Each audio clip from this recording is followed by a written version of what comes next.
Good morning and talofa lava. Shalom to you all, the family of God, the citizens of the kingdom of God. Hallelujah.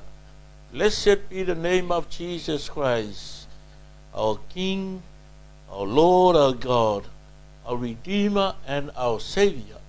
Ya, ia le alofa malanga le lei, so afa manu malo Yesu Keriso le tātou wari, le tātou faola. Ono lona anga le lei mai pea, ia te oe maha foi. Ia le wato e maua ele nei lao lawe. E whata unu uai, tātou maafutanga, o pol kalama, o ufaiva mo tātou tiute, e pe ona whaopopo ina ai, ia aso le lei o le olanga.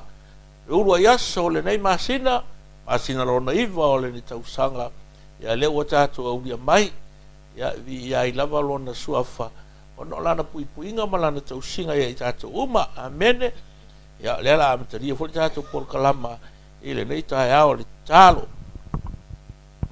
Ia tu mau pea ia te oe lo lava vi inga, le wha manu, le whanetanga, le mamalu, le paia, ma le siri ese.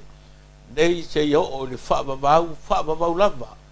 O ale watu ana iatu, ia le nā fwoi masina, ia le wa matalia, le masina lo naiva, o le nei tausanga le mātou sāvalinga, i le wholaunga e pe ona iai. I o mātou tiute ma whaiva, e pe ona e te tofi ma wala wina ai mātou. Me le mātou te whaafetai ai oe, e le ngata i lau puipuinga, i lau leo leonga, i lau tausinga. Ia mai se fwoi o awa noa le lei wa au maia, e whaatino ai la mātou tautua ia te oe malo. Ia mātou wala au ai mara ngang whaaloalo ngang paia le nei tai au, a fio maia, mafutaina i mātou, whaapaia, whamanuia, ia le nei fwoi mafutanga, e mai se le nei au wala wasota inga, ua matau whangaina, a wale whaasoaina o lo fina ngalo, o le tale le lei o lo malo. Ia sausawina i mātou le toto ta mai mahmoe, ina mai lau angelu e tola wapi le menei. E i ua i fo le nei mafutanga i le manuia ma le fia. Ia fo i le vi inga ia te oelo mātou wali Yesu. Amen. Praise the Lord. Ia, ato pesela ile. Peselea. Ia o vai au sa vali. O lau sa vali.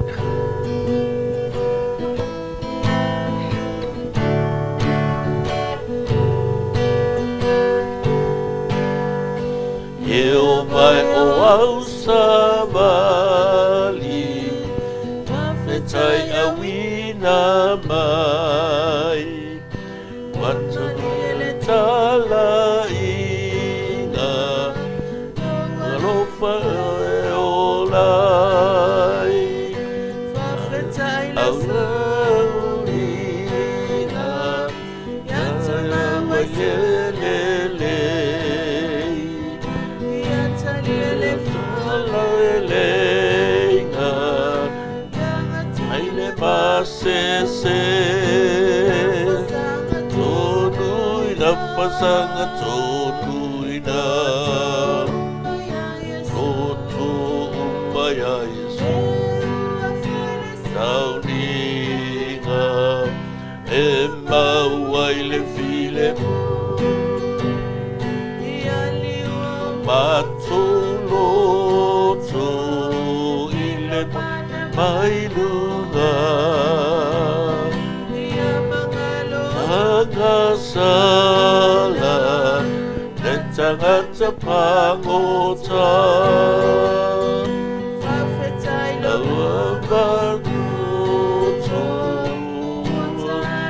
Inamai Mai oloto Tonuai Tonu Yapasanga Tonu Roto umbaya Yesu Waile sauninga Emma waile file Yapasanga tonu ina Roto umbaya Yesu Waile sauninga Emma waile file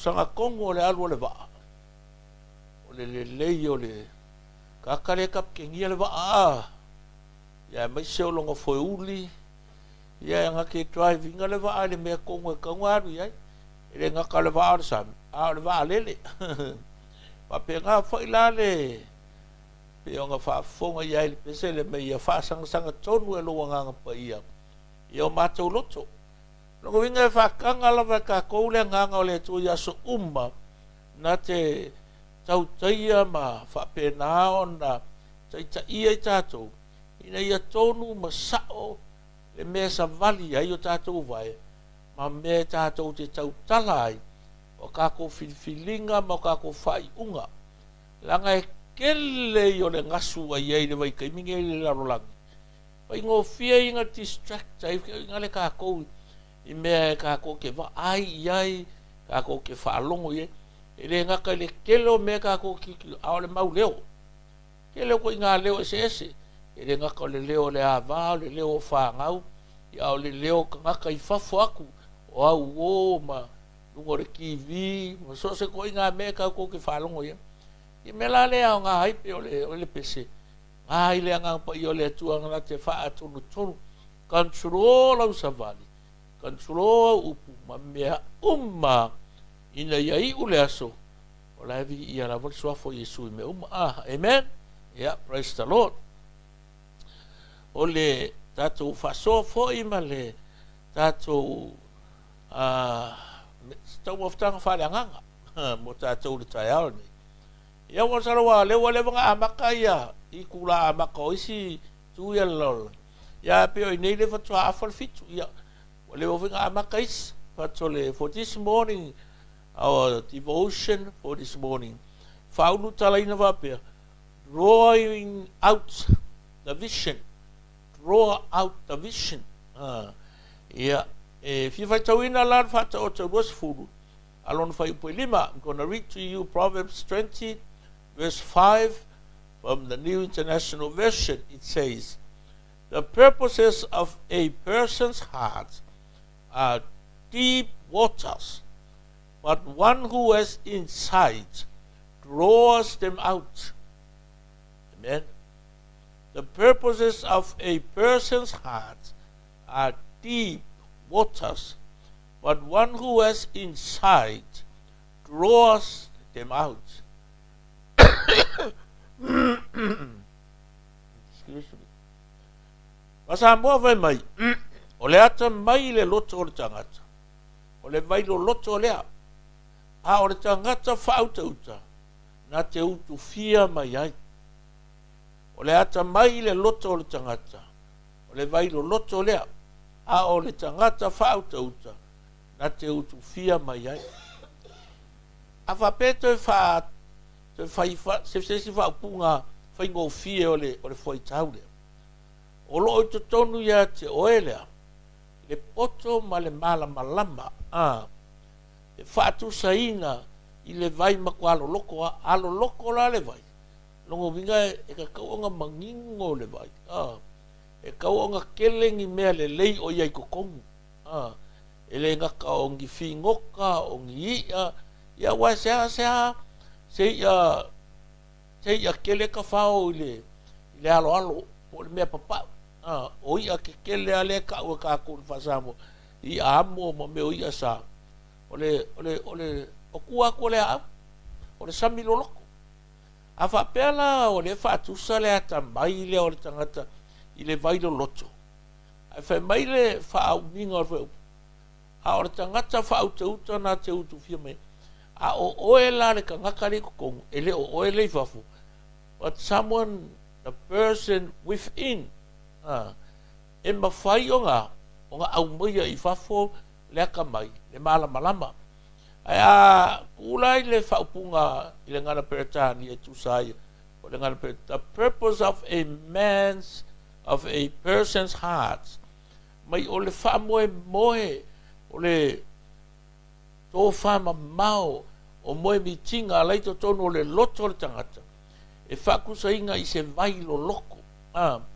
One who has insight o lo tangata leito tonu e mawhaianga au mai ai whafo inga ia manui ai le ainga. Manui ai oe, aevi ia ele suafo le. Amen? E pe ala ona whai atua nafi le whiaule sa whaasoe nafi. Personal and corporate vision work together. When we understand the relationship between personal vision and corporate vision, we will know chief way in which God fulfill people's dream. Amen. Ai malama lama le lei le sootanga o le tofa mamao na vatu ya te oe ai maise o le vaenga le te tau ona mana o mia ai le ngā rua isi tangata. Mai mana o mia e le soasoani isi tangata. Ona mawhai le ona whātau nuuina e tusa o le finangalo le atua, le nā moe mitinga, le nā manu lauti po le nā tō whamamau, ina ia vea ma whamanianga i tangata uma. In other words, everyone has a vision in his heart, but a person of understanding causes that dream, that purpose, that vision to be brought out so it can become reality. Amen? E mawhai ona iai le mea le lei to tono louroto. Ai ta tau ona mana o mia se tangata ata mai, e mawhai ona ia au mai ai whafo. Ina ia tau nuu ai oi se tau nuu ngale lei. O le wingar kala a whapea e se moi mikinga ia ke oe e ke fia vea oe o se kangaka pese kauka ua. E le whainga e whaianga oe kaunga e aru e ke haonga. Kaunga e aru ke haonga leo, e train lo leo, ma whalongo longo i kangaka e wakua ia ke oe ia meko kia ma awala, inga ia ma whai o ngā kaungu ulau moe mikinga langa. A le whapea e ke manga o e ke fia kapi yango kauka ua, a e ke aunga ka, e ke paie pe o anga ngafi. You need someone e aka mai, e malama lama, o lai e lona poto whapitoa, a ke au maia i whafole moe mitinga lea, e ka penga ai oe, mo le whataunu ina ina ia e ho o se taunu unga le lei. O le winga na o le upu, draw out a vision. O lai e le me le lei ko kongolo loko, ai leo ma whainga au mai whafo, langa o lea ke ngofo mai ka oko, e au ngoa mora o kurunga ke alue sa ili. E mawhai o ngā kupu le mea nganga e moe miki se mea mangai. E le kurunga mai sa vari. E le kai o se kaungunga le le. O ka ngaka uma ia wala ko achievinga ia wa kaungu skulanga wonga le wa o graduation. Fa uinga le wa graduate le first degree, le masters, le PhD, ia wo o inkulanga fa pikoa, kaualoa. Ele kasi le kaimi. Ali e. Ele ia lofa le moe ma le ai. Ma le ka. Ta fi ngau i mea onga assignments, research, ma mea umalava. Inga ia ma whai onga fulfio langa dream. Ai le iwa pea la foi la ngalu kala ngoa i la au. Penga le ngalu le a onga. Ngalu fesilia kureska ngaka leska. Ole kele yo kusi. Kusi nga kusia. Aba yo isi kusi me kwa mafia fia. Pa peka ko i kai va pe mo so fa ko ke leo ngi kusi e fiu e fai kau. A o ngā upu umai ko kongu. E mo fai nga mo ai se mere le ka ko. Pe aka ko nga ngoi fai kau walanga o le ke leo le kusi nga kusia. Ka mai nga le ke leo le sa ili nga ka nga kusia le kusi. Pro we me kala le si ale le mai le mau kusi pa ia. Fa wo ka poko. Fa wo ka mai ke ka mai ai.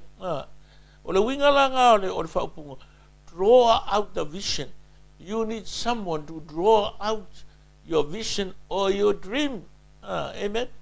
They will give life to your desires and thoughts and thereby help them make them a reality. E ke mga omia la les kangaka.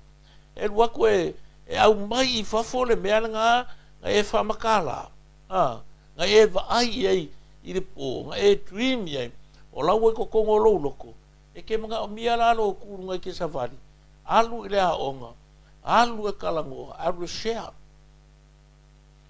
O maloa, one of the secretary o le United States, yaso ia wa maliu wa uma kaimi, Colin Powell. Pe mai le kalala kamalo. A dream doesn't become reality through magic. It takes sweat, determination, and hard work. He is the former United States Secretary. Malo me uli la. Mai kalala kamalo o le moe mitinga, o le tofa mamau e atoe. E le mawhaionga whaakauinga ngi mea whamangeka. Pe koe ngā mea whangare vili a whapea, e ro rima wakua le leange le mangu.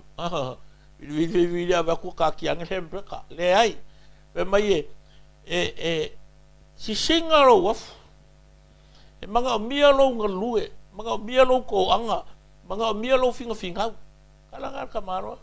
Is it right? Ai kai kong hewe me amene.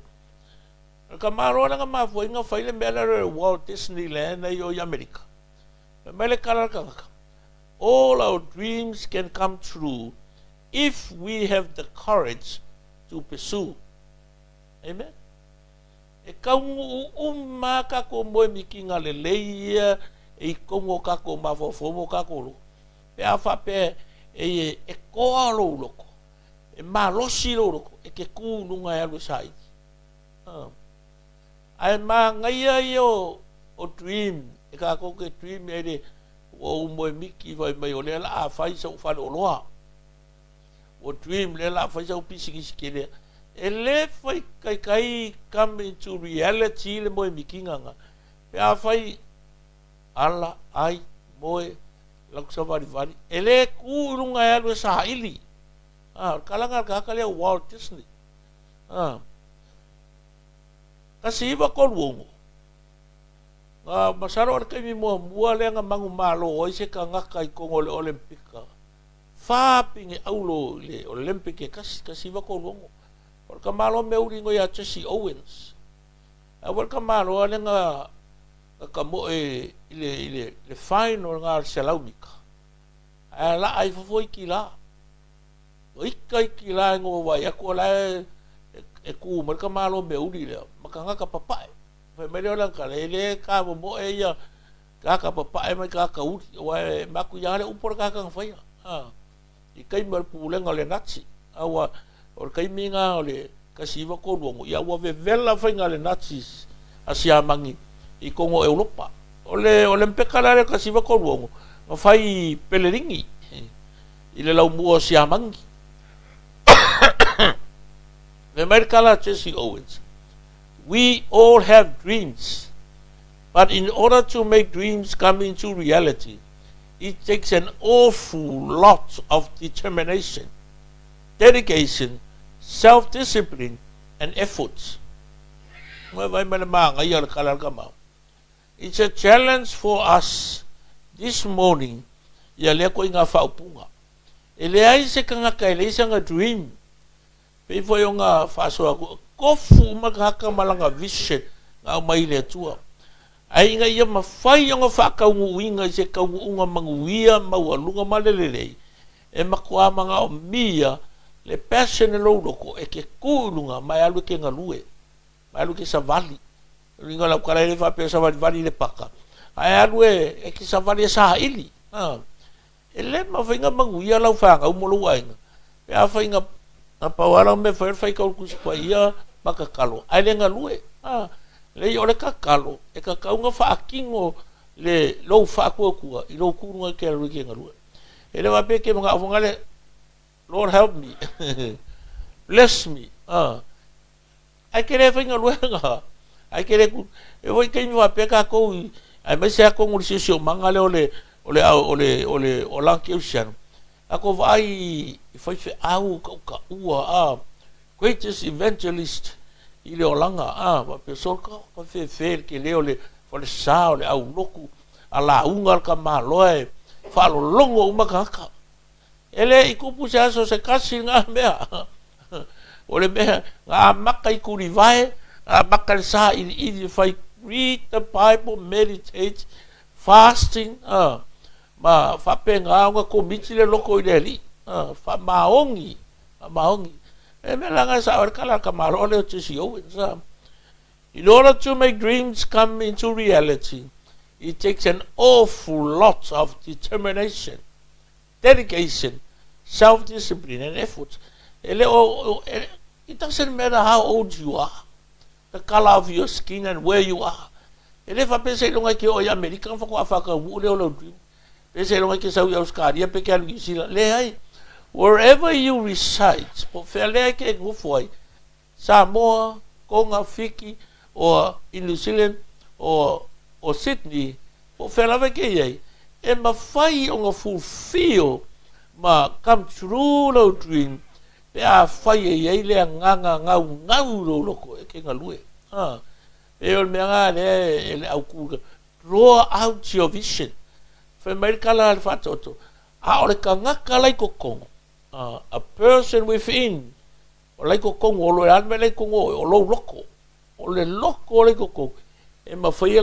out. The dream le laying up or the vision. Amen.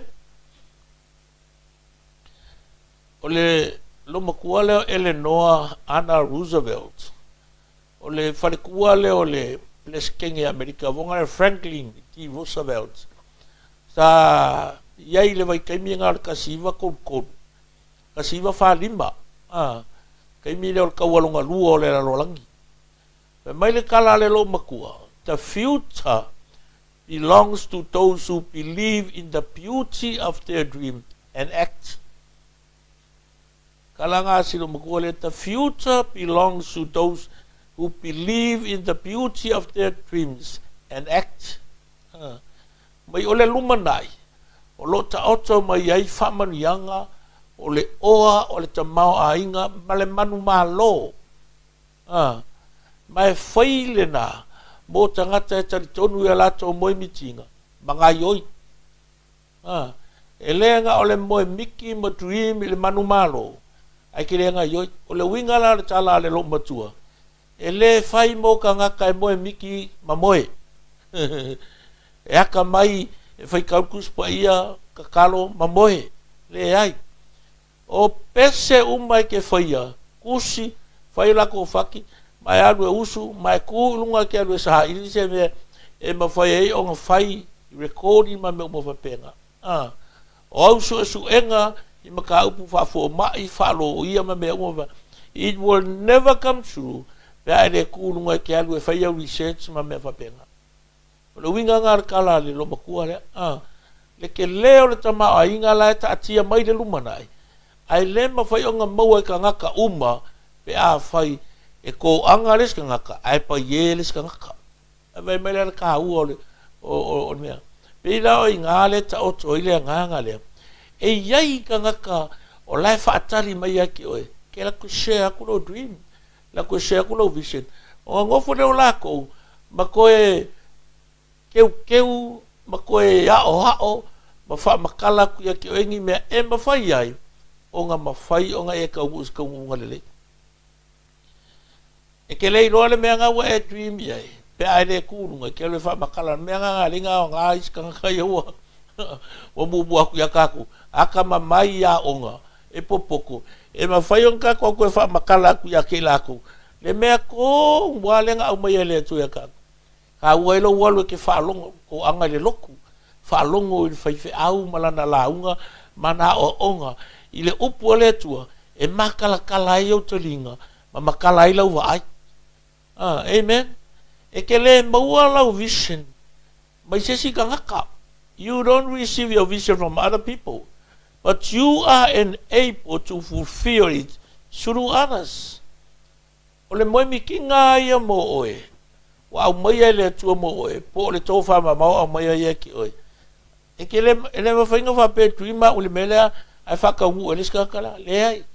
O la o dream, e manga o mia lona whaataunu inga, e le ngata o le whasoani mai le nganga pa ia, a le whasoani mai o lisi o uso lea, o le seo ko finge lea, o le whawhengainga, ia po le pale mia, po le mingisika, o le fo mai, po le loia. Ua vai mai, e ka ua ka ngaka uma.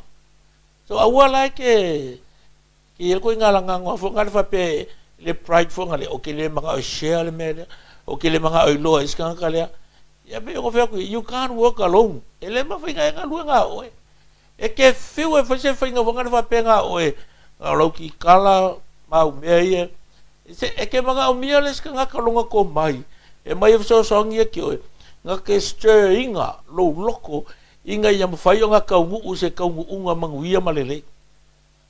Remember, none of us is meant to complete project on our own. Ele ai se ka ngaka o ka kou e mawhai o nga whaka inga se ngaru nga kele o whai aka o kasi ngā oe. E ai. The joy of God's plan for personal and corporate vision is that nothing we are born to do is to be done by ourselves or for ourselves. Vai mai le ka ua ia o le mea.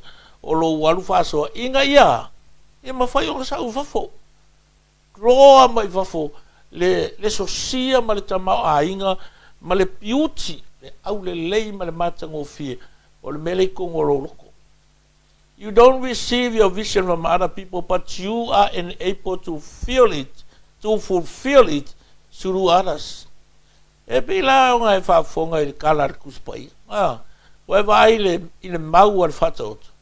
The purpose of a person's heart, it's like a deep water, o le vai lo loko, e pei o le sami lo loko, o le ka kikia i lalo le tamau a inga, ma le oa la iai, se asa e mo se penginga i lunga o le au po le alo alo, e ke moua le sami lo loko, o inga le fe mei e kaukalai le fataoto, o mea le lei, le oa ma le tamau a inga, o le mana o mia e oe, o lai ko kongo le loloko pea ngā whai mea lupo Yesu ia peke ku ule o penga i le loloko e ke le mauangi mea le lei le papau ia po olunga o le makawhanga tulau ai ke maua le sosia ma le tamau ainga male manuia ma mea ie mga o i le sami loloko i le loloko o le mea la kusalawa pe ke le mea la ka kikie ko kongo le sami loloko. But one who has insight, o leo lo ito tonu ia te oe matato, draws them out. E mawhai na ia au mai ai fafo. Amen? O le ata mai le loto le tangata, o le vai lo loto lea, o le tangata whautu uta, na te utu fia mai. Ia vela oe le nei aso. O se ka ngaka haka mai, e mawhai o nga e au mai ai fafo le mea le leilea.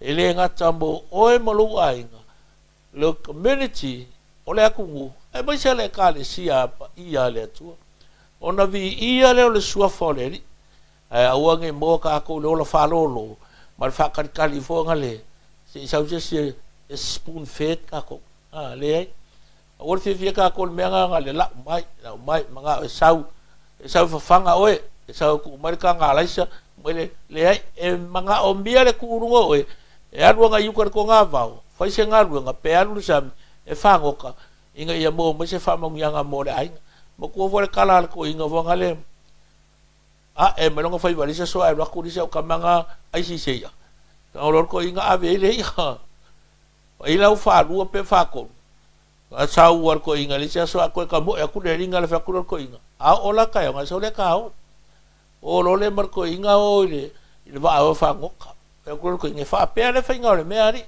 nga mo muas ku re ko inga lu ngole sam se au pe lo ku sala le winga le kala o ia pe fa fe nga bua inga ia au inga ko sa we aisi le sami ke le la le e ma fai foi nga e ke fa ngo le ko nga va ke le la ma le la lo langi ke le e fai nga ku o lu wa me la le malo se ka ko ke mi nga le ngo o ma ai ka la fu ya mo mai lo le fai ko ya mai lo le pe ka ver fa you see draw out the vision ya au mai ai fa fu le me le leila o tu ele lo tu ile ve ma fa mo nyanga ilo wa inga le asra nei ya fa taita ma we fa ma tala fo ya ma tau te yanga nga pa ia lo fa unga e ma tala ile ma tau ai ma tau fa longo ile ya au ni o ma tau ola fa pala pala ai ma fai ona au mai ai fafo le mele le wa tu ina yo matou loto